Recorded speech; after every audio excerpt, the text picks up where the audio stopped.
يا صباح الورد والفل والياسمين، صباح الهنا، صباح السعادة على أحلى متابعين في الدنيا وأحلى عيون في الدنيا وأحلى أخوات في الدنيا. ربنا يديمكم نعمة في حياتي. أنا ريهام أحمد ودي قناتي. لو لسه أول مرة بتشوفي قناتي قلب أختك فاشتراكك هيفرق معايا جدا. اشتركي في القناة من علامة الاشتراك اللي بتظهر لك تحت الفيديو باللون الأحمر، اضغطي عليها هيطلع لك 3 خيارات. اختار أول خيار فيهم وهو الكل، علشان كل ما انزل فيديو جديد بوست جديد لايف جديد على القناة يوصلك اشعار بيه قلب اختك، تدخلي كده تنوريني باحلى لايك من احلى اخت في الدنيا. هستنى لايكاتك وتعليقاتك بقى على الفيديو ده. عاوزة لايكات كتير كتير كتير، يلا بقى همتكم كده نوصل ل1000 مشترك، يلا يعني. خلاص فاضل تكة يعني. ان شاء الله هنكملهم بأمر الله طول ما انتوا واقفين جنبي كده وفي ظهري. ربنا يديمكم نعمة في حياتي يا رب، اللهم امين، ويجازيكم كل خير على كل وقفة يعني في ظهري. انتوا يعني ناس بجد والله العظيم. الواحد لما بيحب يعمل عيلة فتحسوا ان ربنا بيرضيه، يعني بيرضيه باصحاب، يرضيه باخوات. انتوا اخواتي والله واصحابي، ربنا يديمكم نعمة في حياتي. فيلا بسرعة انزلوا حطوا اللايك وتعالوا في اول الفيديو كده ناخد حسنات مع بعض بسرعة، ونذكر الله ونصلي على النبي عليه افضل الصلاة والسلام.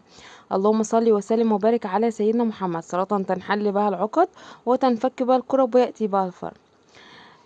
فيديو جديد بقى ويوم جديد او روتين جديد في حياتي، حبيت ان انا اشارك يومي معاكم البسيط ده من اوضة الاطفال. اوضة الاطفال دي المفروض يعني يسموها، معلش يعني في الكلمة، الزريبة بتاعت الشقة. والله العظيم مش عارفة هل الاطفال كلها اللي في الدنيا كده، ولا انا ولادي يعني فيهم حاجة غلط او معرفتش اربيهم مثلا. يا سادة، الأوضة 24 ساعة فوقها تحتيها.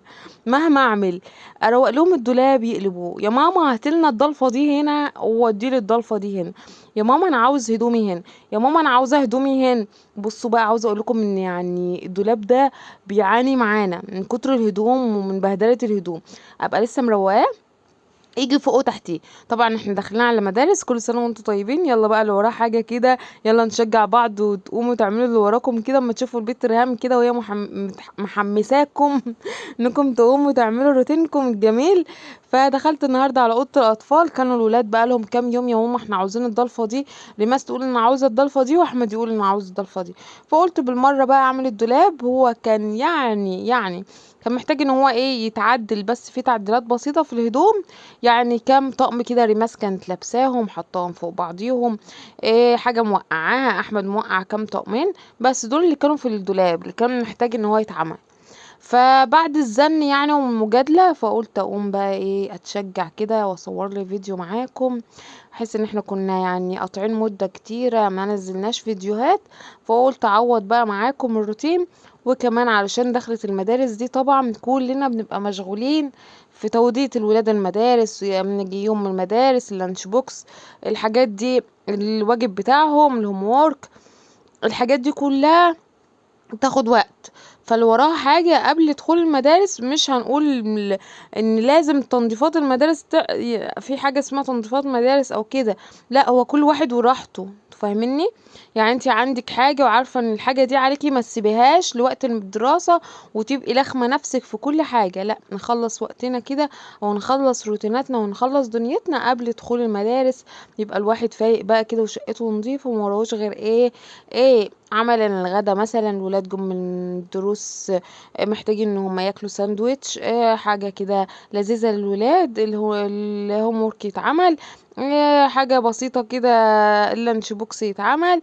فتحسوا ان اليوم هيبقى مكركب اساسا، هيبقى الضغط علينا من كل ناحيه. فانا قلت ايه، لا انا هتشجع بقى واقوم اعمل كده الاوضه، بحيث ان هم بقى انتوا عارفين زن الولاد. فريماس اختارت الضلفه دي.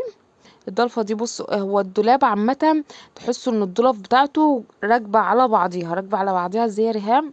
لو هترجعوا لقناتي التانية اللي هي ريهام احمد، بس ابحثوا عنها كده في البحث فوق، اكتبوا ريهام احمد هتلاقوا صورتي طالعه لكم. ارجعوا بقى بالفيديوهات كده هتلاقوا اوضه الاطفال او الدولاب ده متعدل، احنا شايلين قيمة يعني شبرين منه. فالشبرين اللي اتشالوا منه دول خلوا الضلف يعني الضلفة متبقاش مفتوحة بعرض الضلفة ذات نفسها، وتبقى الضلف ذات نفسها واكلة الباب، قصدي يعني انا بتكلم دلوقتي عن الباب، واكلة من الضلفة من جوه، يعني واكلة جزء كده منه مضايقاه للدولاب. يعني انتوا شايفين، بصوا هتحسوا ان حتة خشبة كده زيادة عن الضلفة من جوه. فهو ده بس التعديل اللي احنا عملناه في الدولاب، خلى الدولاب يضيق من جوه. فريماس كنت حاطة الضلفة دي، كنت عاملاها بقى للحاجات اللي هي بتتعلق، بحيث ان اللطقم بتاعتها اللي بتتعلق كان محطوطة هنا، وكان محطوط في الرف اللي فوقيها اللي هي الستاير والحاجات دي. وتحت كان بوكس الالعاب اللي انتوا شايفينه، بصوا مبهدل الدنيا ده. بوكس الالعاب ده انا بعاني منه. هتقولوا لي ولادك كبروا وارميه، الولاد لسه بيلعبوا في الاجازه وبيطلعوا الحاجات بتاعتهم، وانا مش عاوزه اكبتهم، يعني بمعنى اصح حاجه اللي هما بيحتاجوها ان هما يطلعوها بيطلعوا ويلعبوا. كمان ابن اختي صغير، فلما بيجي عندي بيطلع البوكس بقى وبيقعد يلعب بيفرح بيه. فانا ما اقدرش ان انا اشيل اي العاب. عندي كيس، عاوزه اقول لكم ان عندي كيس ضخم جدا جدا جدا مليان العاب اللي انا مش محتاجاها، منزلاها تحت بقى، تحت في الجراج حتى، بعيد عن الشقة خالص وبعيد عن البيت اساسا. تحت في الجراج كده، ساعات بينزلوا برضو يلعبوا تحت. فبعاني من بوكس الالعاب ده. فانا اخر ما توصلت اليه ان انا احطه في الدولاب، فكنت حطاه في الضلفه اللي هي اللي جوه.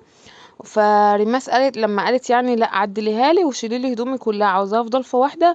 فقلت لا ماشي تمام. قلت احط البوكس بقى في الضلفه دي اللي هي اللي بره دي. بصوا اهو، هحشره كده على قد ما اقدر، لان هو لو انا لو سبته اساسا في الاوضه من بره، الاوضه عندي ضيقه، او الشقه كلها تحس ان الاوض مرسومه عليها، يعني مثلا الدولاب السرير كده مرسوم للاوضه، فالاوضه تحس ان هي مش عاوزه كركبه او عايزه حاجه معاها، تفهميني؟ فاكتر حاجه بتكركب الدنيا الالعاب. فقلت لا انا هشيلها بقى كده، ايه، احطها في الدولاب كده اداريها، بحيث ان الدنيا تبقى هاديه كده ورايقه. شايفاكي بقى يا اللي لسه ما نزلتيش تحطي اللايك، يا ريت تنزلي كده.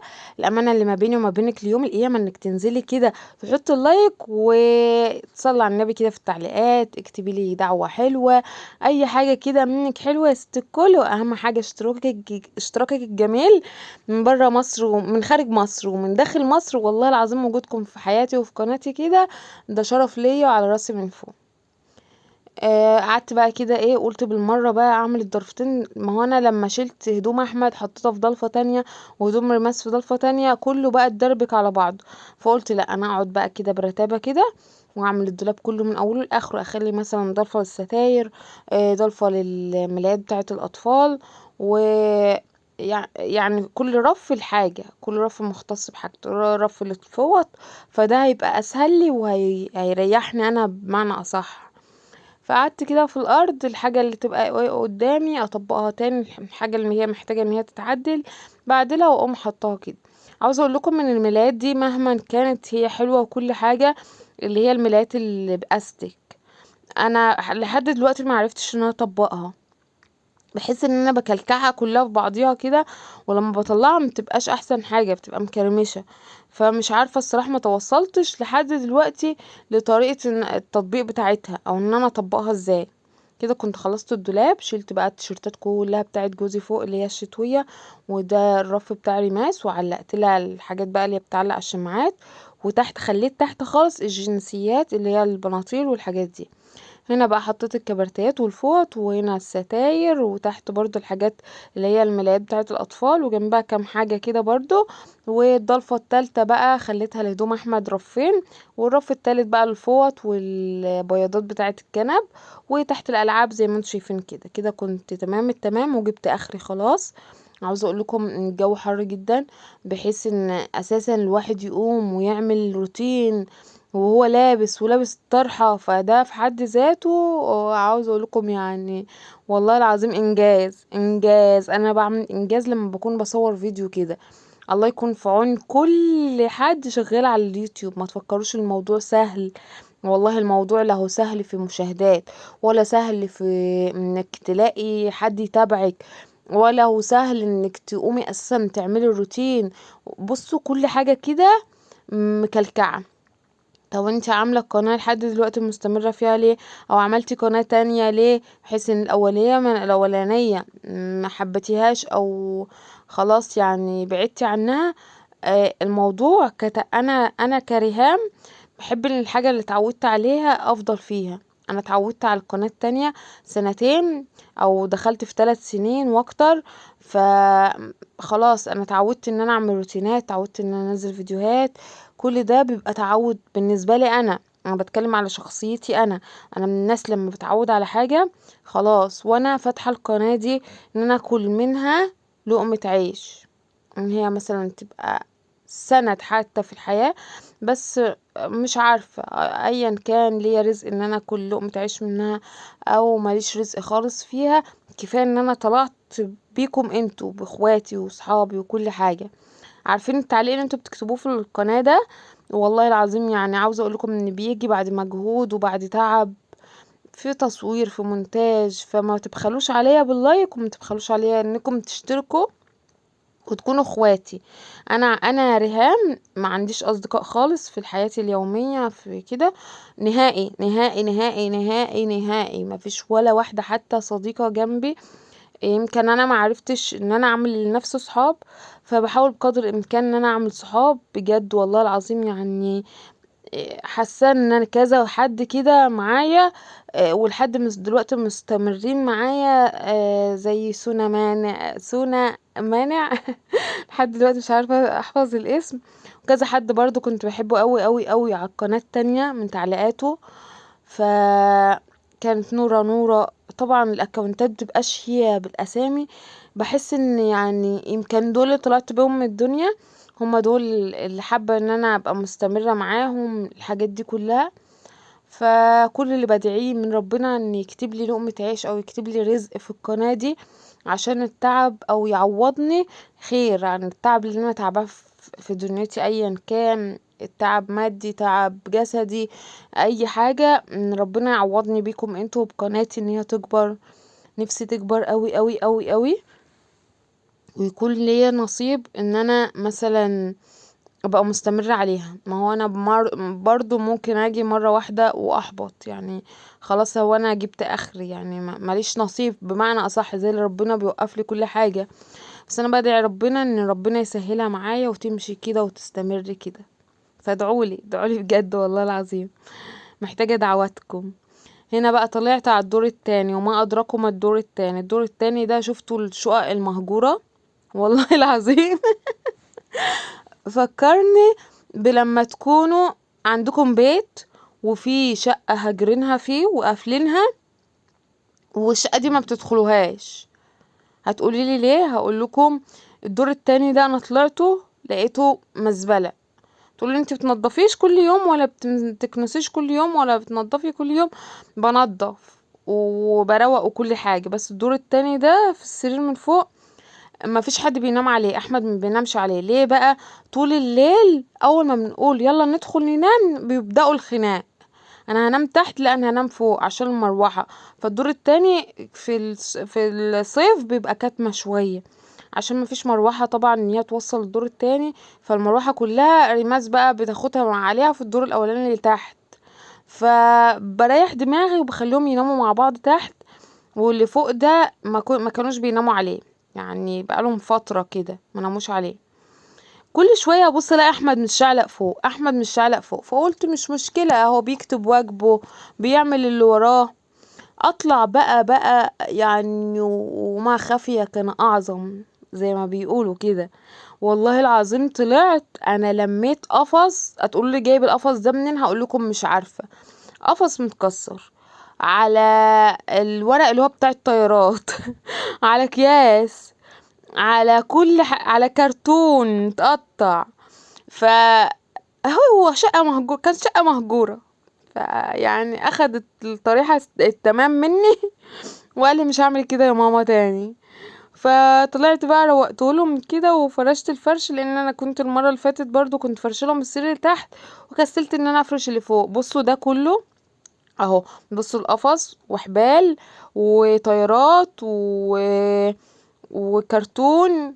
مش عارفة يعني هل الصبيان كلها اللي في الدنيا كده ولا انا ابني في حاجة غلط؟ قولولي لو في حاجة غلط نقدر نعدلها او نعالجها.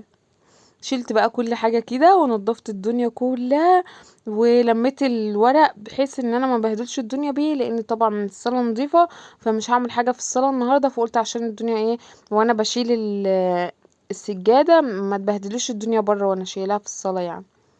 وبعد كده قمت منفضاها من غبائي في الارض، مع ان الارضية كانت تحتيها، لان السجادة محكمة جدا من اول الحيطة لحد التسريحة الصغيرة دي بتاعت اوضة الاطفال دي، فمحكمة من الجناب، فما كانش فيه حتى سفسوف تراب تحتيها. فانا قمت عاملة ايه، قمت شايلة السجادة وقمت منفضاها في الارض عشان اكنس وكده يعني.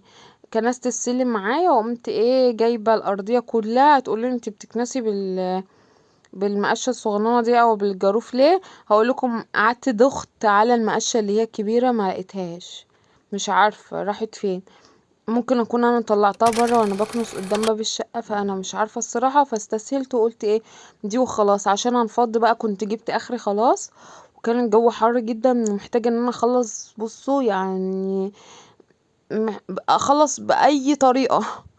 مسحت الارضية برضو كده مسحة حلوة، وبعد كده اجيب بقى السجادة وافرشها، ويبقى كده الأوضة يعني تمام التمام. عاوز اقول لكم ان هو مش هيعدي عليها يوم واحد وهتلاقوا يعني انا متأكدة يعني، مش بقول لكم كده وخلاص. وهنلاقي الروتين اللي احنا عملناه ده عاوز يتعمل تاني. يلا ربنا يبارك فيهم، اللهم امين، ويديهم كده الصحة، ويخليهم يبارك في ولادكم، ويرزق كل مشتاق بالذرية الصالحة، اللهم امين. وكده نكون وصلنا لنهاية الفيديو. ده كل مرة بنساه، بصوا الحتة دي اللي انا بعدلها دي كل مرة بنساه. وبكده نكون وصلنا لنهاية الفيديو. يا رب الفيديو يكون عجبكم واستفدتوا منه حاجة ولو بسيطة. لو الفيديو عجبكم بقى متبخلوش عليا باللايك، واهم حاجة اشتراككم من داخل مصر ومن خارج مصر. وجودكم في قناتي ده شرف ليا. دمتم في رعاية الله.